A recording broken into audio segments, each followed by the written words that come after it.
پیر مصباح الدین سفیدی ترہگام کپواڑہ سے سوال کرتے ہیں، فرماتے ہیں کیا داڑھی رکھنا سنت ہے اور کتنی رکھنی سنت ہے؟ جواب میں عرض یہ ہے کہ داڑھی رکھنا سنت نہیں، داڑھی رکھنا واجب ہے، داڑھی رکھنا لازم ہے، اور لازم اور واجب اس عمل کو کہا جاتا ہے جس عمل کو اللہ کے نبی نے کیا اور کبھی نہیں چھوڑا۔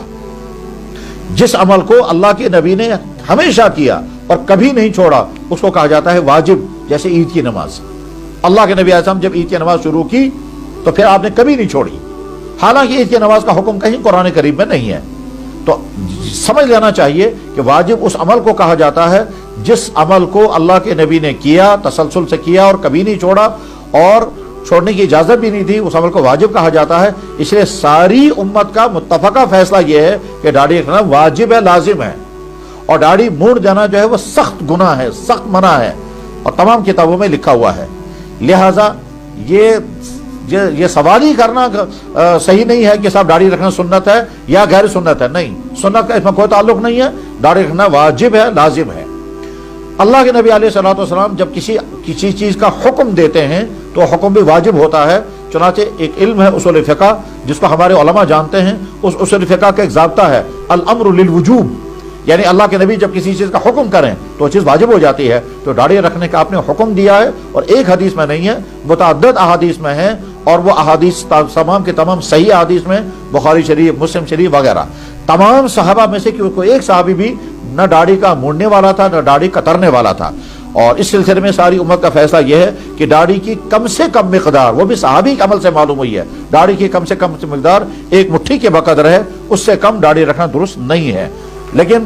جس آدمی نے ایک مٹھی سے کم داڑھی رکھی ہے، بہرحال وہ مونڈنے والے کے مقابلے میں کم درجے کا گنہگار ہے، مونڈنا زیادہ خطرناک ہے بمقابلے اس کے کہ مختصر رکھی جائے۔ دراصل شریعت کا اعلیٰ درجے کا حکم یہ ہے کہ انسان کا چہرہ اور بشرہ، انسان کی وضع قطع، انسان کا لباس مکمل اسلام کے مطابق ہو، یہ ہے سب سے اعلیٰ درجہ، اور وہ وہی ہے کہ جو اللہ کے نبی علیہ السلام کا طرز عمل تھا۔ اگر کوئی انسان یہ سوال کرتا ہے کہ داڑھی کی مقدار کتنی ہونی چاہیے، تو جواب ہے کہ جو اللہ کے نبی کی داڑھی مبارک کی مقدار تھی وہی مقدار ہونی چاہیے، اور اللہ کے نبی علیہ السلام کی داڑھی مبارک ایک مٹھی سے کم نہیں تھی، وہ خشخشی نہیں تھی، تو وہی داڑھی ہے جو اسلام کا حکم ہے۔ ویسے داڑھی رکھنا تمام انبیاء علیہ الصلوۃ والسلام کی سنت ہے، اور داڑھی کا ثبوت خود قرآن کریم سے ہے،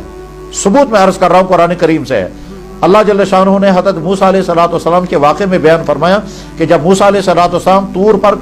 تورات لینے کے لیے گئے، جو واپس آئے تو دیکھا ان کی قوم بگڑ چکی تھی، تو حضرت موسیٰ علیہ السلام نے اپنے بھائی حضرت ہارون علیہ الصلوۃ والسلام کو سرزنش کرتے ہوئے، ڈانٹ ڈپٹ کرتے ہوئے یہ پوچھا کہ بھائی تم کہاں تھے اور یہ ساری قوم گمراہ ہو گئی؟ تو قرآن کریم نے وہاں بیان فرمایا کہ موسیٰ علیہ الصلوۃ والسلام نے اپنے بھائی حضرت ہارون کو داڑھی اور بالوں سے پکڑا، تو بھائی نے عرض کیا یا ابن اخی لا تأخذ بلحیتی ولا برأسی، بھائی جان میری داڑھی اور میرے سر کے باہر مت پکڑو۔ تو گئے اس کا مطلب ان کی داڑھی اتنی تھی جسے پکڑی جا سکتی تھی۔ اسی طرح سے قرآن کریم میں اللہ تعالیٰ شان و ارشاد فرماتے ہیں کہ شیطان انسانوں کو گمراہ کرنے کی تدبیریں جو کرتا ہے ان میں سے ایک چیز یہ کہ وہ اللہ کے پیدا کیے ہوئے فطری نظام میں تبدیلی پیدا کرتا ہے، انسانوں کا ذہن ایسا بناتا ہے کہ وہ اللہ کے فطری پیدا کی ہوئی چیزوں میں تبدیلی کریں گے۔